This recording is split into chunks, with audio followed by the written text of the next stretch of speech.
Welcome to new TV Telugu రాష్ట్రాల్లోని ప్రముఖ నేతలకు సీఎం రేవంత్ రెడ్డి కీలక విజ్ఞప్తి చేశారు. విపక్ష ఇండియా కూటమి ఉపరాష్ట్రపతి అభ్యర్థి అయిన జస్టిస్ బి సుదర్శన్ రెడ్డికి మద్దతు ఇవ్వాలని కోరారు. టీడీపీ, వైసీపీ, బీఆర్ఎస్, ఎంఐఎం సహా అన్ని పార్టీలు ఇండియా కూటమి ఉపరాష్ట్రపతి అభ్యర్థి జస్టిస్ సుదర్శన్ రెడ్డికి మద్దతు తెలపాలన్నారు. చంద్రబాబు, కేటీఆర్, జగన్, పవన్ కళ్యాణ్ కు విజ్ఞప్తి చేస్తున్నానన్నారు.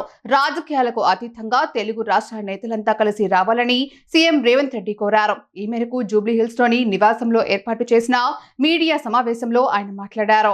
మహాత్మా గాంధీ గారి స్ఫూర్తితో డాక్టర్ బాబాసాహెబ్ అంబేద్కర్ గారు అందించిన రాజ్యాంగాన్ని రక్షించడం,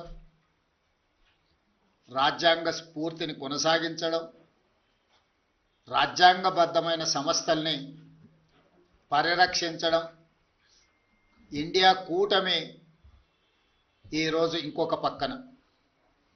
అందుకే రాజ్యాంగ వ్యతిరేకులైన, రాజ్యాంగాన్ని రద్దు చేయాలని కుట్రలు చేస్తున్న వాళ్లను ఈ ఉపరాష్ట్రపతి ఎన్నికల్లో ఓడించడానికి ఇండియా కూటమి రాజకీయ పార్టీలకు అతీతంగా, రాజకీయాలతో సంబంధం లేని ఒక వ్యవసాయ రైతు కుటుంబంలో జన్మించిన తెలంగాణ బిడ్డ, ఉస్మానియా యూనివర్సిటీ పట్టభద్రుడు, తెలంగాణ హైకోర్టు జడ్జిగా, ఇతర రాష్ట్రాలలో చీఫ్ జస్టిస్గా, సుప్రీంకోర్టు జస్టిస్గా సుదీర్ఘకాలం సేవలను అందించి రాజ్యాంగాన్ని పరిరక్షించడమే కాదు, రాజ్యాంగ నిపుణుడిగా పేరుగాంచిన జస్టిస్ సుదర్శన్ రెడ్డిని ఈరోజు అభ్యర్థిగా ప్రకటించడం మనందరికీ గర్వకారణము. ఈరోజు వారిని గెలిపించవలసిన బాధ్యత ప్రతి తెలుగువాడి మీద ఉన్నది. దేశ రాజకీయాలను ప్రభావితం చేయగలిగిన, దేశ ఆర్థిక వ్యవస్థను ప్రపంచంతో పోటీ పడే విధంగా తీర్చిదిద్దిన పివి నరసింహారావు గారి తర్వాత మళ్ళీ తెలంగాణ ప్రాంతానికి జస్టిస్ సుదర్శన్ రెడ్డిని ఇండియా కూటమి ఉపరాష్ట్రపతి అభ్యర్థిగా ప్రకటించడం మనందరికీ గర్వకారణము. అందుకే ఈరోజు తెలంగాణ రాష్ట్ర ప్రభుత్వం తరఫున ఇండియా కూటమి రాజకీయాలకు అతీతంగా న్యాయ నిపుణుడు, న్యాయ కోవిదుడు జస్టిస్ సుదర్శన్ రెడ్డి గారిని అభ్యర్థిగా ప్రకటించడంతో రాజకీయాలకు అతీతంగా మనందరము ఏకం అవ్వాల్సిన సందర్భము.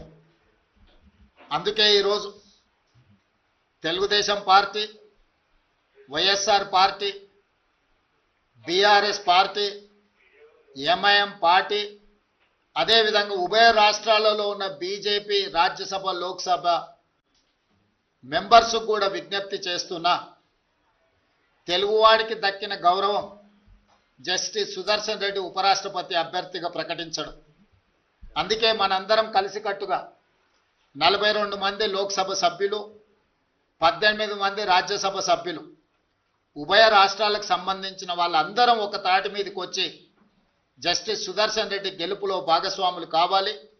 జస్టిస్ సుదర్శన్ రెడ్డిని గెలిపించవలసిన బాధ్యత మన అందరి మీద ఉన్నది. కాబట్టి చంద్రబాబు నాయుడు గారిని, చంద్రశేఖరరావు గారిని, వైఎస్ జగన్మోహన్ రెడ్డి గారిని, జనసేన అధ్యక్షుడు పవన్ కళ్యాణ్ గారిని, ఎంఐఎం పార్టీ అధ్యక్షుడు అసదుద్దీన్ ఓవైసీ గారిని, అదేవిధంగా ఉభయ కమ్యూనిస్టు పార్టీలు, ఈ రాష్ట్రాల నుంచి ప్రాతినిధ్యం లేకపోయినా ఇతర రాష్ట్రాలలో కమ్యూనిస్టు ప్రాతినిధ్యం ఉన్నది కాబట్టి ఆయా పార్టీలను కూడా తెలుగు వాళ్ళుగా మన వాళ్ళు సంప్రదించి మద్దతు కూడగట్టి జస్టిస్ సుదర్శన్ రెడ్డి గారి గెలుపు కోసం పని చేయాలి. జస్టిస్ సుదర్శన్ రెడ్డి గారి గెలవడము ఇప్పుడు అవసరం. ఎందుకంటే రాజ్యాంగాన్ని పరిరక్షించాలంటే న్యాయ నిపుణులు, న్యాయ కోవిదులు రాజ్యాంగాన్ని ప్రజలకు ఆ స్ఫూర్తిని అందించడానికి ఉపరాష్ట్రపతిగా ఉంటే ఇది దేశ ప్రజలకు ప్రయోజనం చేకూరుతుంది, ప్రజాస్వామ్యం కాపాడబడుతుంది. అందుకే ప్రజాస్వామ్యాన్ని పరిరక్షించడానికి రాజకీయాలకు అతీతంగా మనందరం ఏకమై జస్టిస్ సుదర్శన్ రెడ్డి గారిని గెలిపించాల్సిన అవసరం ఉంది. వారికి మద్దతు ఇవ్వవలసిందిగా ఉభయ తెలుగు రాష్ట్రాలలో ఉన్న రాజకీయ పార్టీలను, వాటి నాయకత్వాన్ని ఈరోజు తెలంగాణ కాంగ్రెస్ పార్టీ తరఫున మంత్రివర్గం తరఫున వారందరూ కూడా నేను విజ్ఞప్తి చేస్తున్నా.